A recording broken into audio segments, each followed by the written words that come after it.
Welcome to ArchaeoEd, a podcast about the civilizations of the ancient Americas. You know, the ones that Western history books spend about a page discussing. I'm your host, Dr. Ed Barnhart. I've been an archaeologist, an explorer, and a seeker of esoteric knowledge all around the Americas for over 30 years now. This podcast is just me, freed from the lecture podium and talking like we're just having a beer together. Sometimes I'll tell stories of my adventures. Other times I'll share what I've learned about the various cultures that were here before Columbus. Basically, it'll be anything I feel like talking about, because this is my podcast, beholden to no one. I'm just having fun with it. I hope you do too. So without further ado, kick back, relax, and let's get started.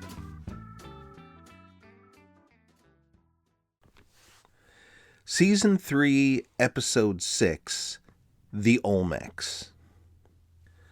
So for this episode, I'm going to talk about a civilization that many consider Mesoamerica's mother culture, the Olmecs. But I don't want it to be some kind of stuffy lecture full of facts and statistics. Instead, I'm going to talk about the aspects of Olmec civilization that intrigue me, and some others that honestly confuse me. Despite over 80 years of excavating and theorizing, there's still a lot of mystery surrounding the Olmecs. But in the same breath, I'll say that very recent discoveries have been enlightening and may just trigger a paradigm shift in the way we see Olmec civilization. I'll try to leave that till the end of the episode. First, I'll have to start with some basic facts about the Olmecs. Archaeology nerds like myself can sometimes forget that most people have never even heard of the Olmecs. Let me just say from the start that the Olmec were an amazing civilization. Thousands of years after corn was domesticated, they seemed to be the first Mesoamerican culture to harness it to feed a large population and develop beyond a simple chiefdom level of social organization. That new level of social organization is best evidenced by the massive stone sculptures they began carving. Beautifully executed, they were clearly carved by master artists and exhibit all sorts of clues to Olmec religion, politics, and cosmology. No other Mesoamerican culture was doing anything close at the time. The Olmecs and their massive sculptures seemed to come out of nowhere.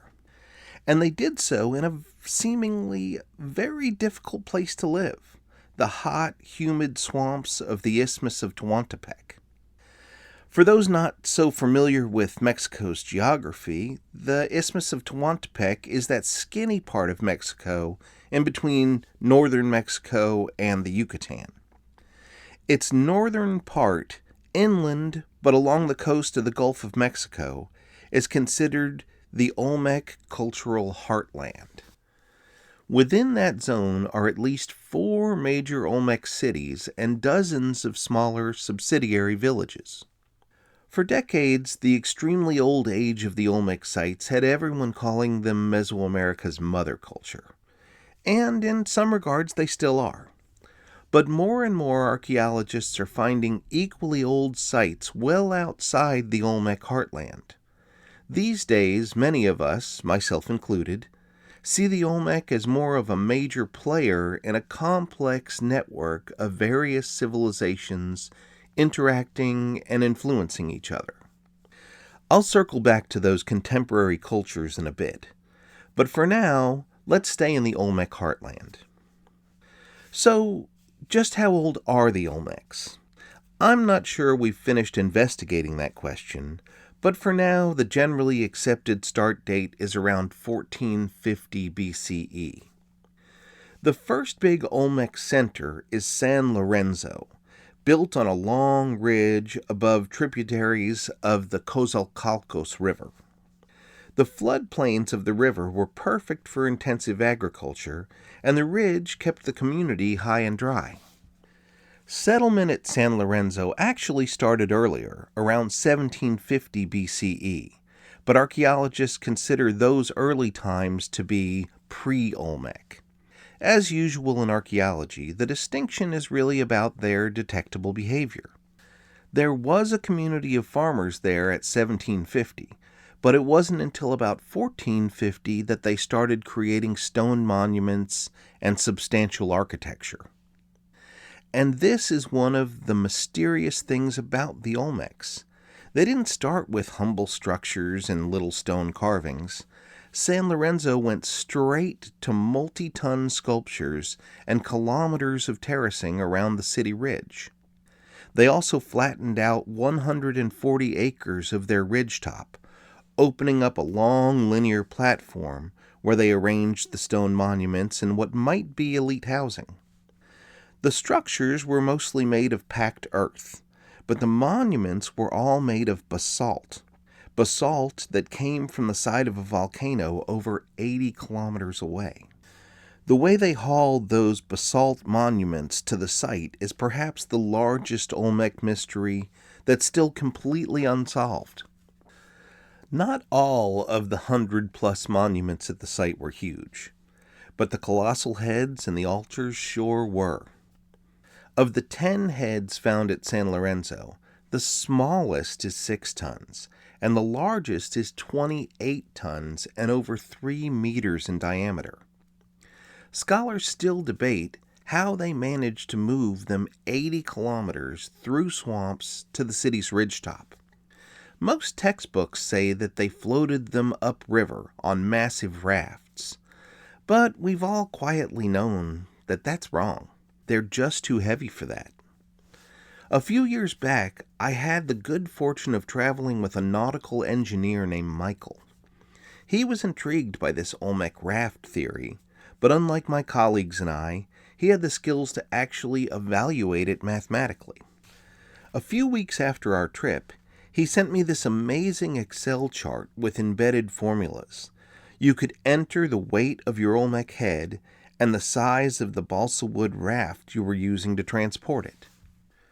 Even with a raft made of tree trunks 50 feet wide, anything over 5 tons would sink it.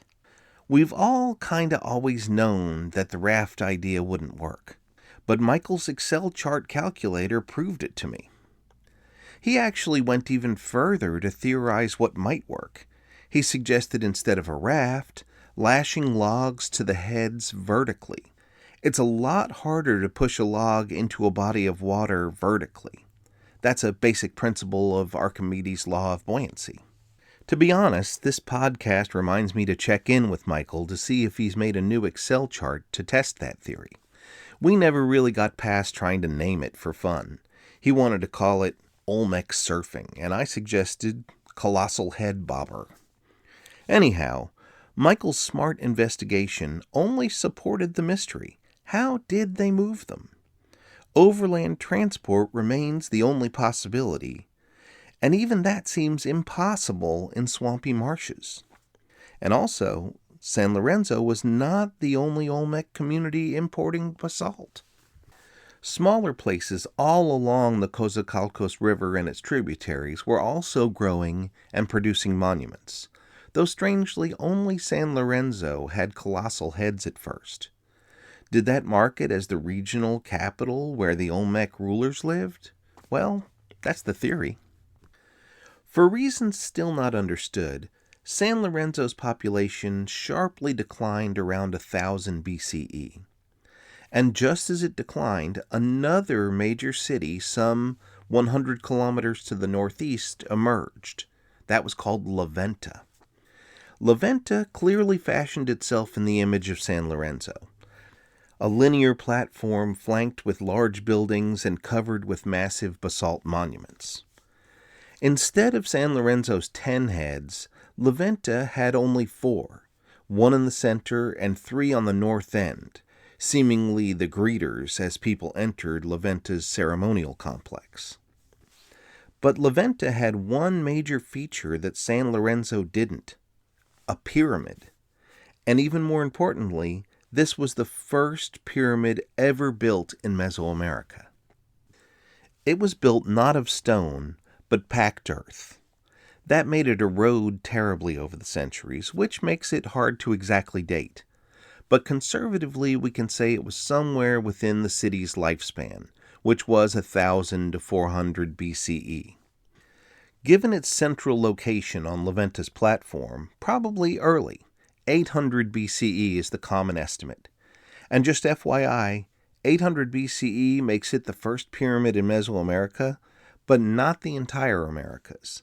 There are much older pyramids on the coast of Peru, and even a 3,600-year-old pyramid in the bayous of northern Louisiana. But that's for another podcast episode. Back to La Venta. It was the biggest, but not nearly the only Olmec community in this last phase of Olmec civilization. Dozens, probably hundreds of Olmec sites dotted the landscape of the Isthmus of Tuantepec.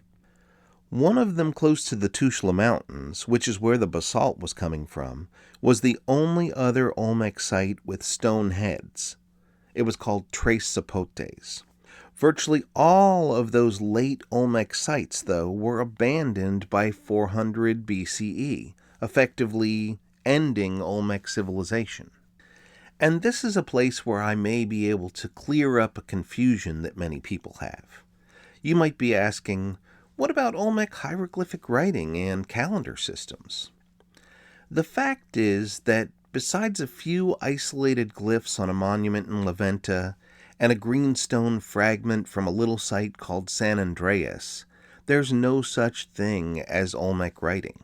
Technically, it's Epi-Olmec.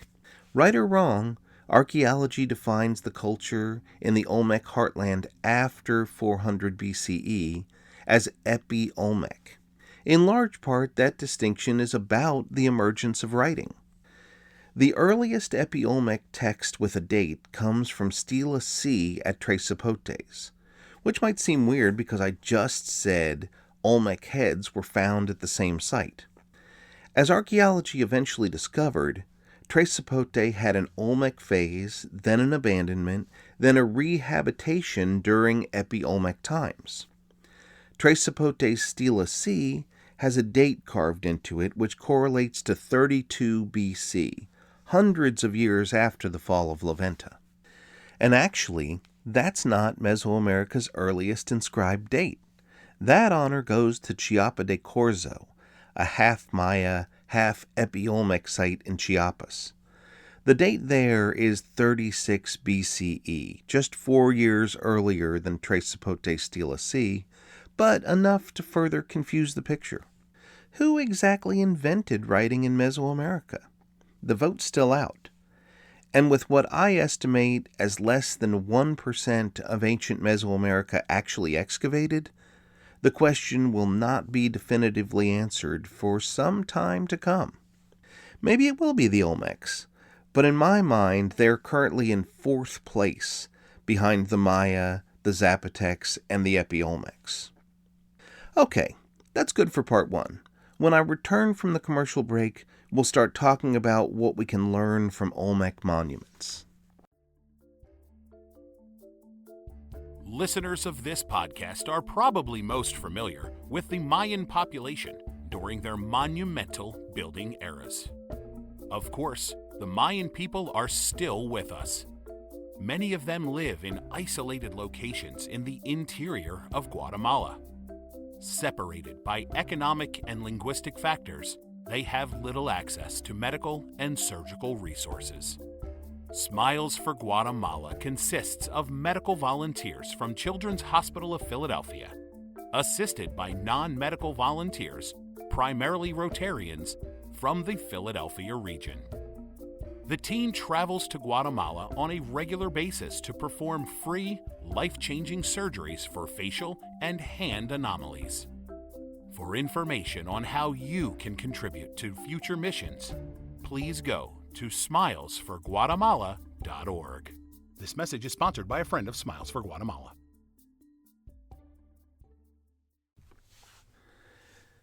So, why do we do archaeology in the first place? What do we hope to gain?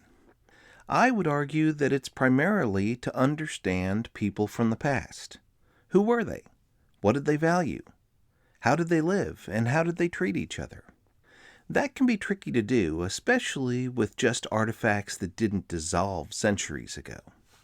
Settlement patterns are definitely helpful. That's why I've devoted so much of my career to mapping projects.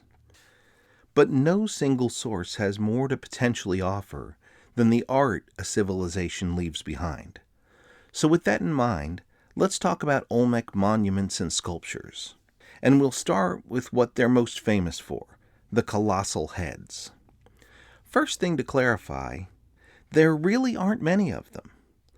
Only 17 are known, and those come from only 3 sites, San Lorenzo, La Venta, and Tres Zapotes.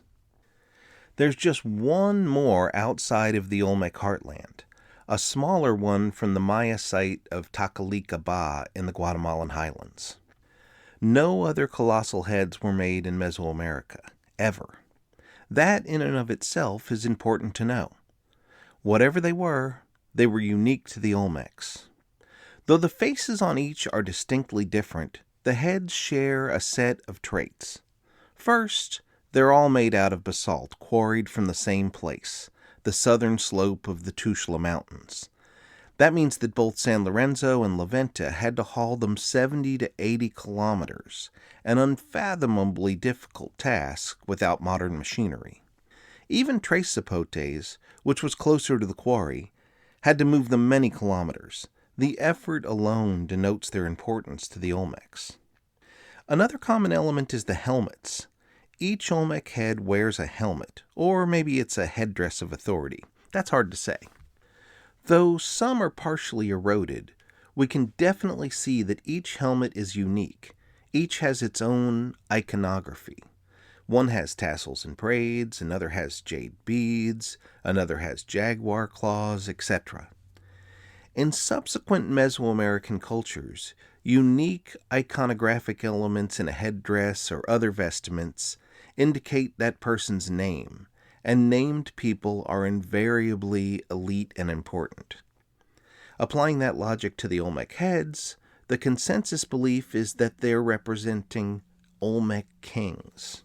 And oh, by the way, that's another thing, they're all male. So if they're royal portraits set up in public places, what does that tell us? It means that the Olmec were ruled by kings, not councils or other more egalitarian means. And that in turn means social hierarchy. I know that sounds like a minor conclusion from these amazing heads, but detecting rulers is a big deal. Remember, this may have never before happened in Mesoamerica.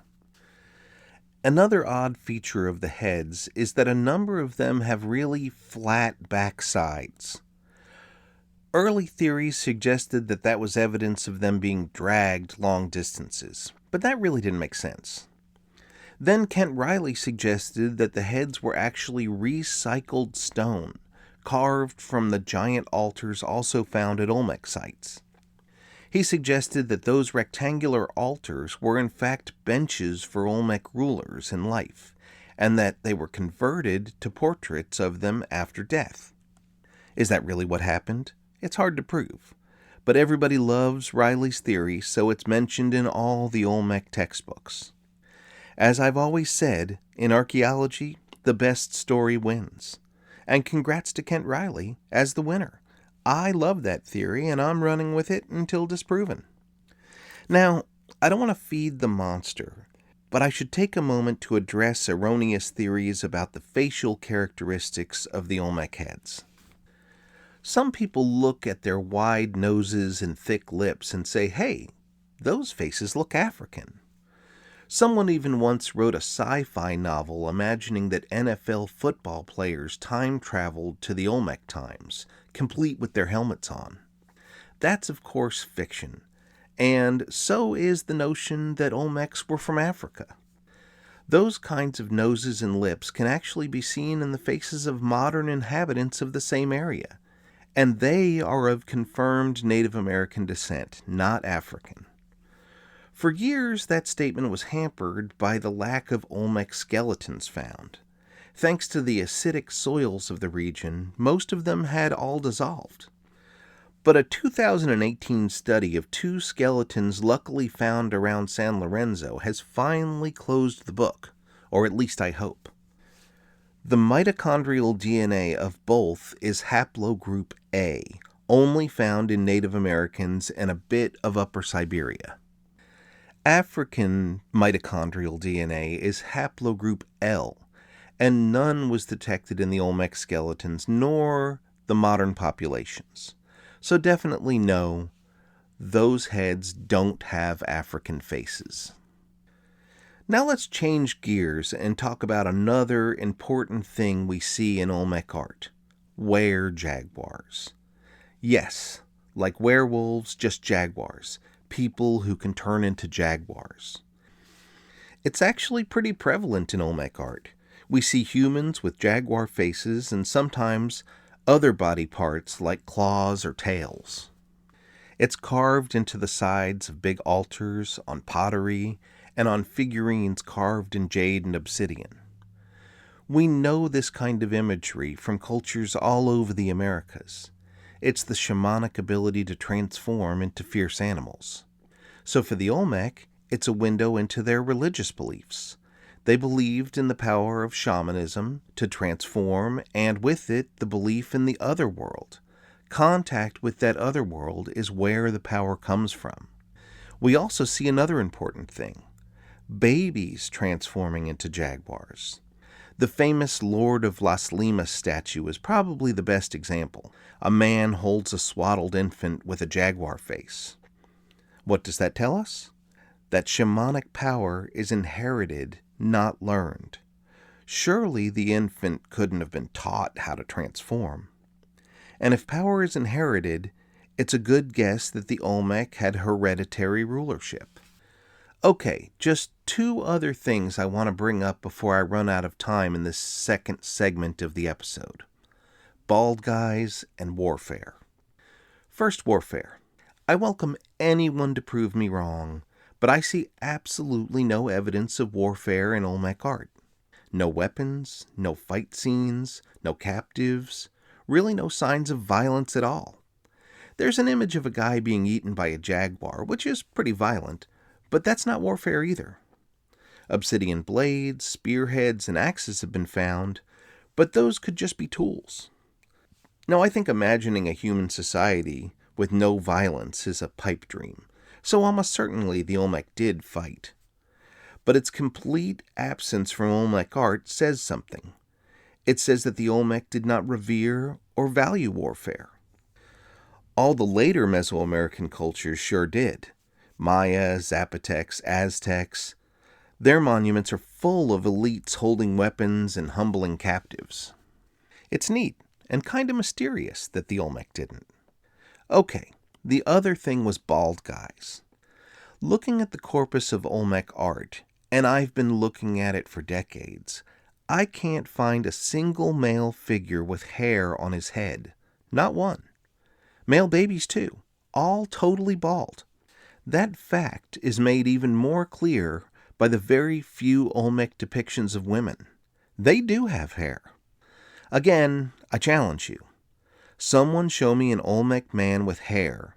The Colossal Heads and some other figurines wear helmets, but I bet if we took them off, they'd be bald underneath. There's no way an entire culture of people were bald from birth, so they must be intentionally shaving their heads. Why? Was it some insignia of rank, or a signal of priestly devotion like Shaolin monks? I really don't know, but it's fascinating. As far as I can see, the Olmecs constantly shaved their heads. Okay, on that weird note, I'll reset and take my final commercial break. When I return, we'll talk about Olmec influence on the wider Mesoamerican world and some surprising new discoveries.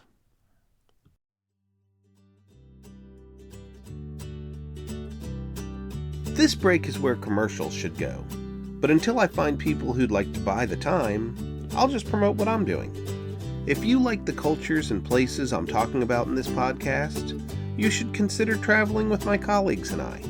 I'm the director of Maya Exploration Center, a nonprofit dedicated to the better understanding of ancient American civilizations. We do that through things like this podcast, our website, public lectures, and educational travel programs like I just mentioned. If you'd like to find out more about how to get involved, or just give us a donation to continue our work, check us out at www.mayaexploration.org. That's mayaexploration.org.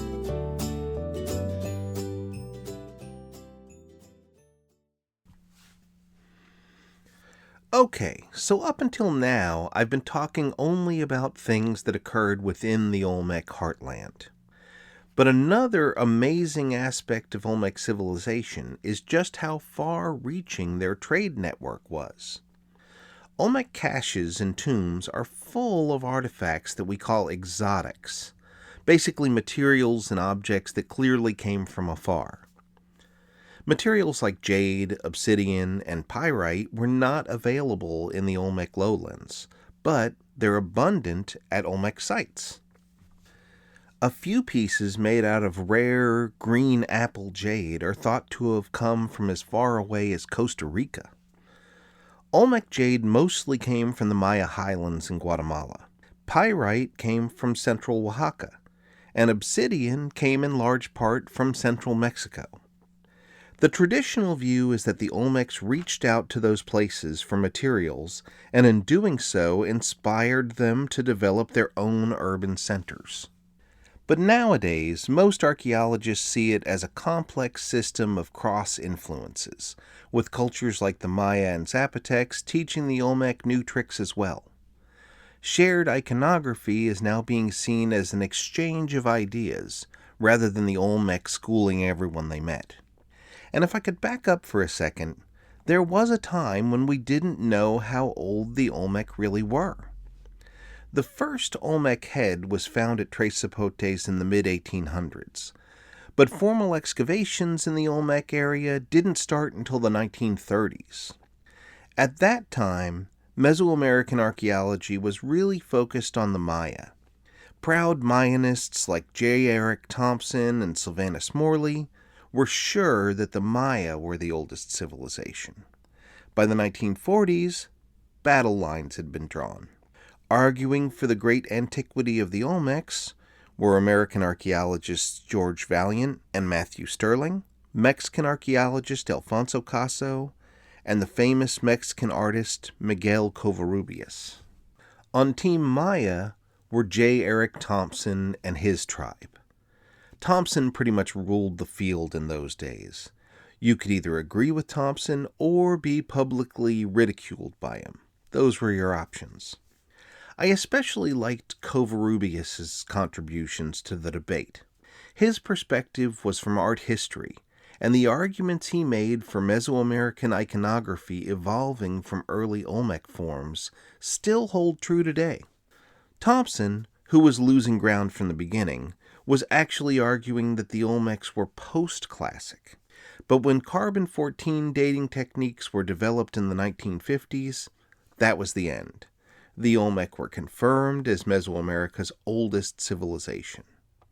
Since then, a lot of archaeology has occurred, and the origin dates of various civilizations have been pushed back to become Olmec contemporaries. In the Valley of Mexico, Covarrubias brilliantly connected Tlatilco's ceramic styles to those of the Olmec. An off-white color style of Tlatilco figurines were tied to the Olmec forms depicting these strange chubby babies. Another type was dubbed dragon pots by Covarrubias. Sadly, Tlatilco is now buried under Mexico City's urban sprawl, so it was lucky that Covarrubias did his studies when he did. In the mountainous states of Morelos and Guerrero, west of the Olmec heartland, there are fully Olmec sites that have been discovered. In Guerrero, the Olmec site of Teopanticuantitlan was found in the 1980s. Try to say that name 5 times fast. Teopanticuantitlan. Anyhow, the site is dated to about 1200 to 600 BCE and full of undeniably Olmec monuments. It also had a ball court in a sunken plaza, the only known Olmec court. Chalcatzingo in Morelos is another Olmec site. While its dates are toward the end of Olmec times, its monuments and carved cliffsides are definitely Olmec. Those sites, and a few I didn't mention, have challenged our ideas about the extent of the Olmec heartland. I, for one, would like to see that region expanded towards the west to include those sites. The Valley of Oaxaca is another place where we find well-organized communities interacting with the Olmecs. The many pyrite mirrors found at Olmec sites are all clearly from Oaxaca.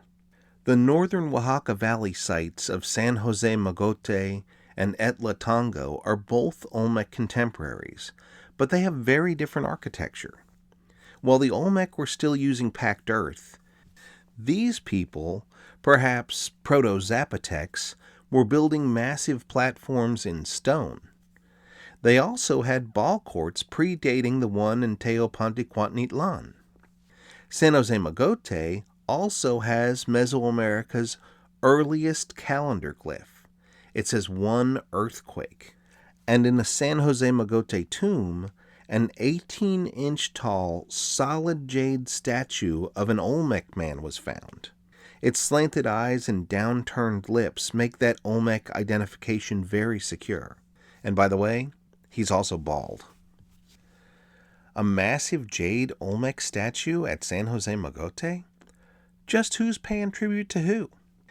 Add the stone architecture in the ball courts that weren't Olmec-inspired, and you see where I'm going with this. The model where the Olmec dominated early Mesoamerica and taught the other civilizations everything they knew is just not very tenable anymore. And as much as those early Zapotecs were standing toe-to-toe with the Olmecs, the Maya were even more so. There's an area called the Soconusco along the Pacific coast, straddling what's now the border of Guatemala and Mexico. It has a lot of Olmec time frame sites, and more are being found all the time. In fact, my friend and colleague John Hodgson has found massive shell mound platforms dating actually back to the Archaic period down there. But that's a whole nother story. Now, down in that region was a very early culture called the Mokaya. And though they have that name in textbooks, they were essentially pre-classic Maya. There were a number of small villages and then one big site called Paseo de la Amada.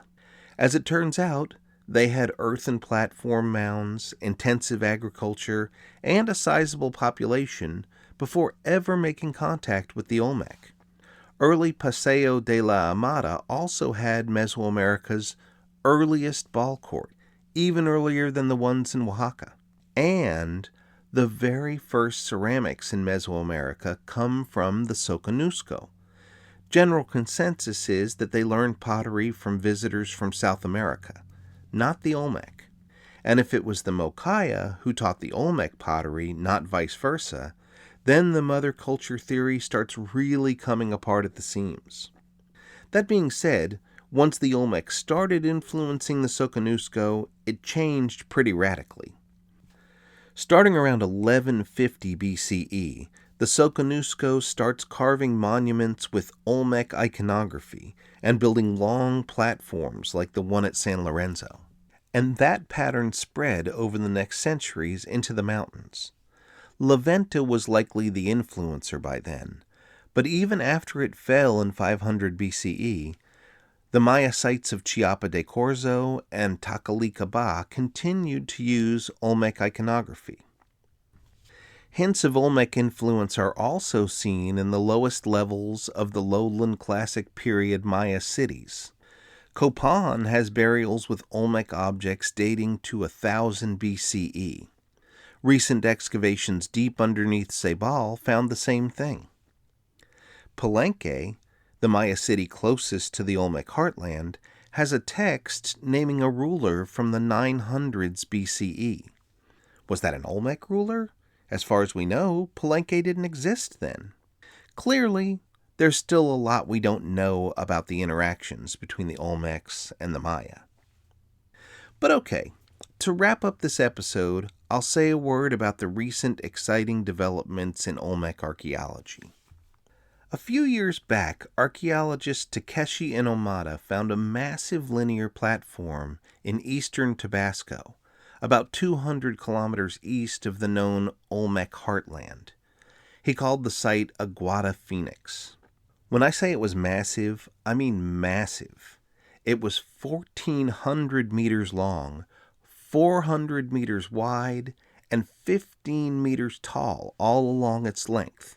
Like the Olmec structures, it was also made of earth and clay. Dating it to 1000 to 800 BCE, Inomata called it a pre-classic Maya site. But from the first moment I saw it, I thought of the linear platforms at San Lorenzo and La Venta. Then in 2020, Inomata noticed it too. He published a side-by-side comparison of Aguada Phoenix and San Lorenzo, showing that both had rectangular platforms flanked by smaller platforms running along their edges. He used aerial LiDAR images to compare the two with fantastic detail. But then here's where it gets crazy. Inomata used publicly accessible LiDAR to identify nearly 500 more of these giant linear platforms spreading all across the Olmec heartland and beyond, all the way to the Guatemalan border. For some reason, Inomata still considers Aguada Phoenix to be a pre-classic Maya site, but the LiDAR images he just published seem to contradict that. So now I'm just sitting on the edge of my chair, waiting for other archaeologists to chime in. Did Inomata just significantly expand the known Olmec heartland and locate hundreds of uninvestigated Olmec cities? By God, I think he did. Okay, I'll wrap up this episode there. Obviously, there were many more things I could have said about the Olmecs, and maybe I'll do a follow-up episode someday. But if after you listen to this, you Google Olmec, then I've achieved what I've set out to do, which is spark your curiosity. Until next month, this is Ed, signing off.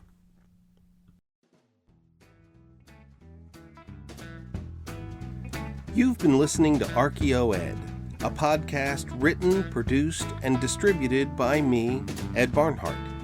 If you liked what you heard, then subscribe, like, share, comment, and do all those other things that I'm supposed to ask you to do. If you didn't, then don't do any of that stuff. And if you really liked it, support ArchaeoEd through my Patreon account. I make these podcasts for free, but I am not opposed to financial support. Until next time, thanks for listening. All rights reserved, copyright 2020.